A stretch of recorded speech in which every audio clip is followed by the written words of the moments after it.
Hi everyone, welcome back to my channel, and if you are new, welcome to the Izzy Budgeting and Coupon Community. Appreciate everyone clicking on today's video. And if this is your first time visiting my channel, quick intro, my name is Araseli, and my main purpose and vision for this channel is to share with you my techniques for gaining financial freedom and be debt-free by simply learning how to spend and save money with a purpose and goals in mind. So in today's video, it's gonna look a little different.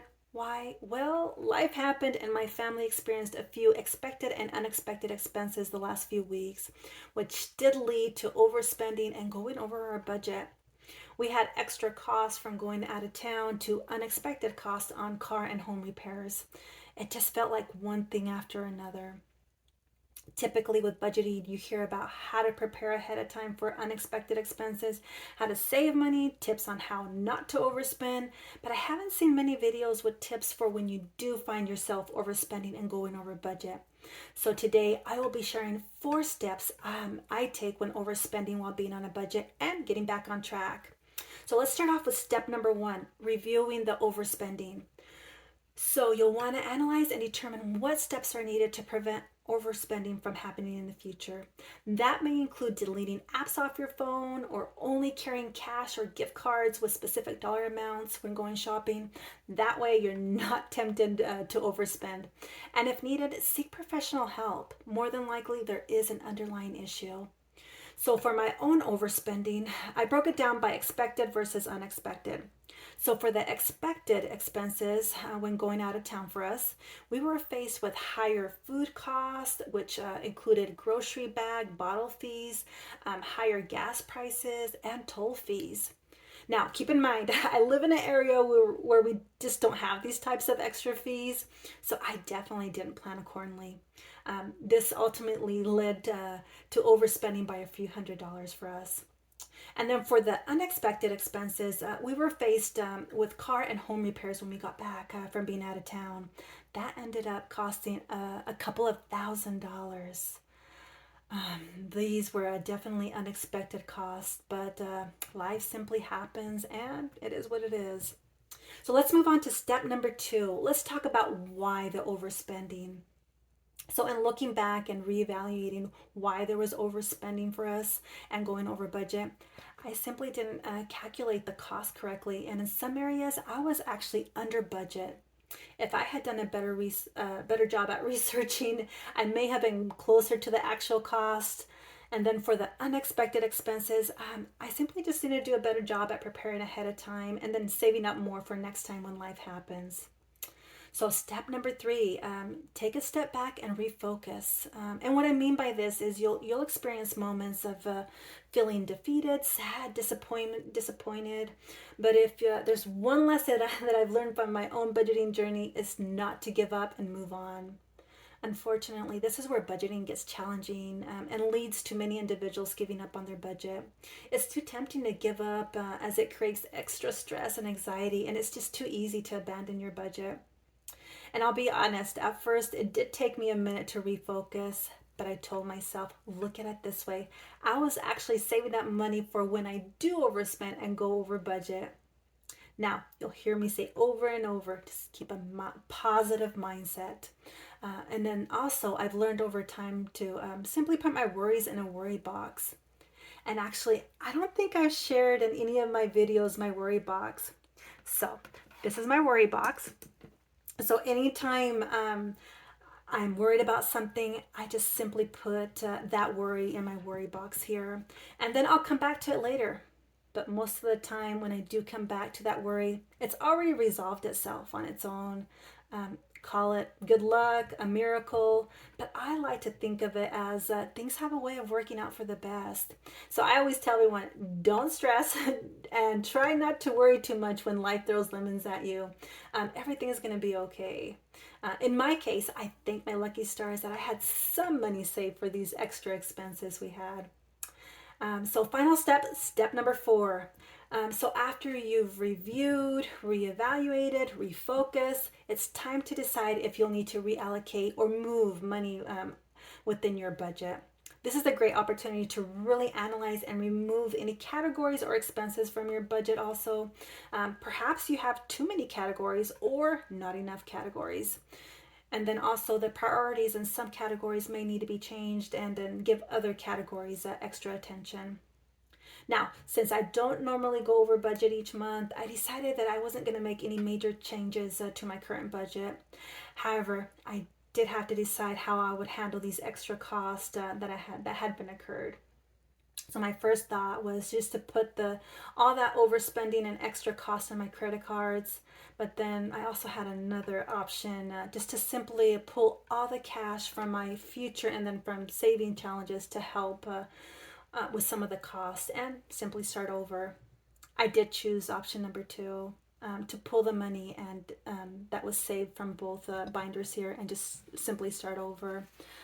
As let's see here. So as you can see here, I just simply just went through and just emptied all the envelopes. And not only because I knew that that would help with some of the cost here. Also, I simply just didn't want to spend future money by paying interest that would be incurred by adding debt to my credit cards. Although I did put some of the extra costs on my credit card, it was much less than I expected. So next time you find yourself overspending and going over budget, try these 4 steps to get you back on track with your budget. Now, for anyone that's new to my channel, I budget by paycheck and I utilize the cash envelope method to visually track all of my income to the last dollar. So let's go ahead and get started with cash envelope stuffing my first paycheck of June. Now, is it just me or have the last few months just flown by? So we'll start off with the first category here, which is an income category. As you can see, the total is $1,342. However, I do break up my paycheck and I budget my bills, debt, and day-to-day expenses off my previous income, which was $1,250, and then any extra money that gets applied towards the savings category here. So let's go ahead and count out the income money. So we have 100, 200, 300, 400, 500, 600. And then 51, 52, 53, 54. That's going to make it 1,000. 20, 40, 60, 81, 20, 40, 60, 82, 20, 40, 60. So that's going to bring it to 1,260. 10, 20, 30, 40, 50, 60, 1,320, 5, 10, 15, 20, 1,340, 1, 2, 1,342. Alrighty, so next is bills category here. So no changes in rates this month, so a bit of good news there. So we'll start off with mortgage. It's going to get its usual $375. 1, 2, 3, 75. Next, utilities.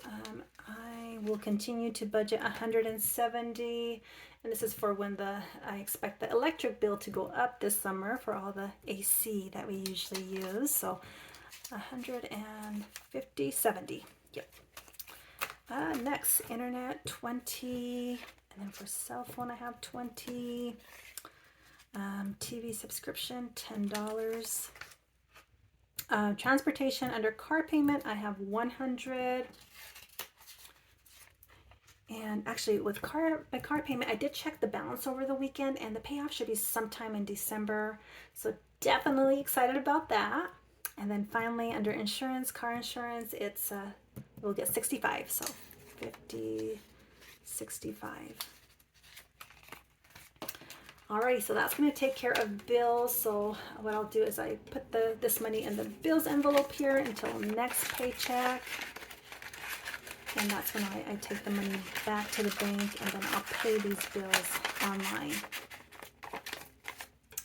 Alrighty, so moving on to debt category down here. So under debt, so with my first paycheck of the month, what I try to do is I pay the minimum payment first.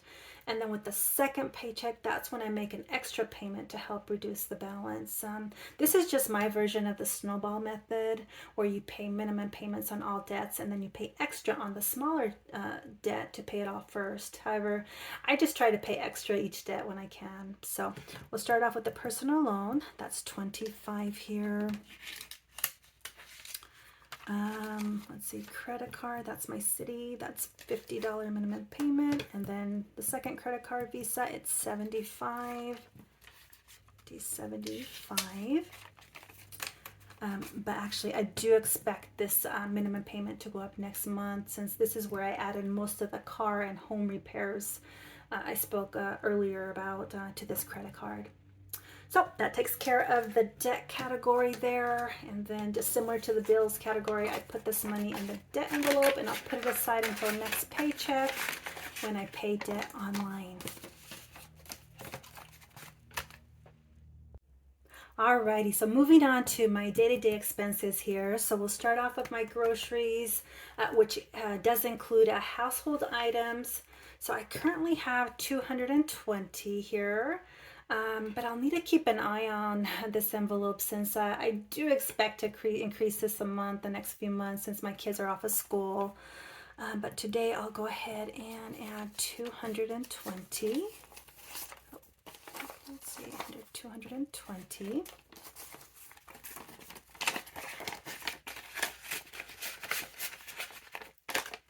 Alrighty, next is dining out. That's going to get $20.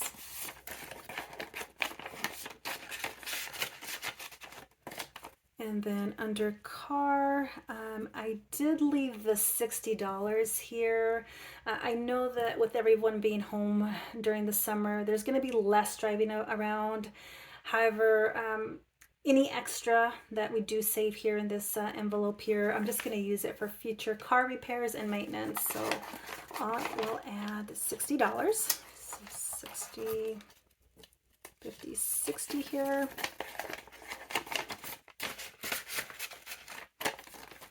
And then next, under health, I'll be adding $10.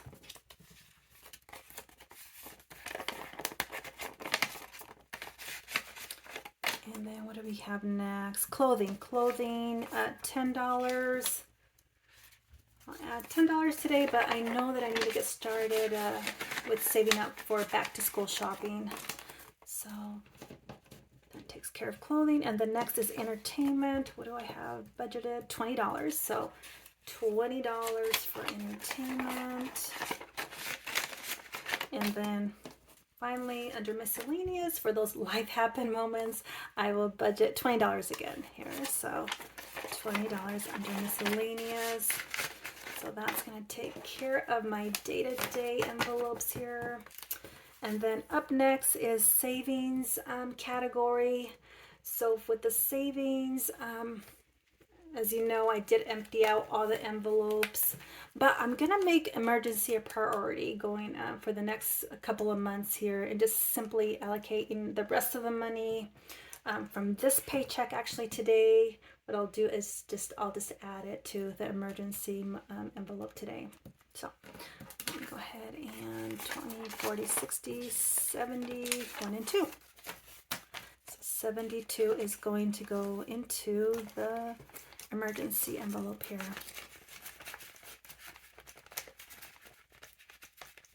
Pretty.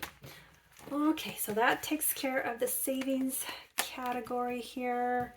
Let's look under the budget summary. So it looks like all dollars have been accounted for, which is leaving 0 left over. So that is perfect. That means that all dollars have been accounted for this pay period.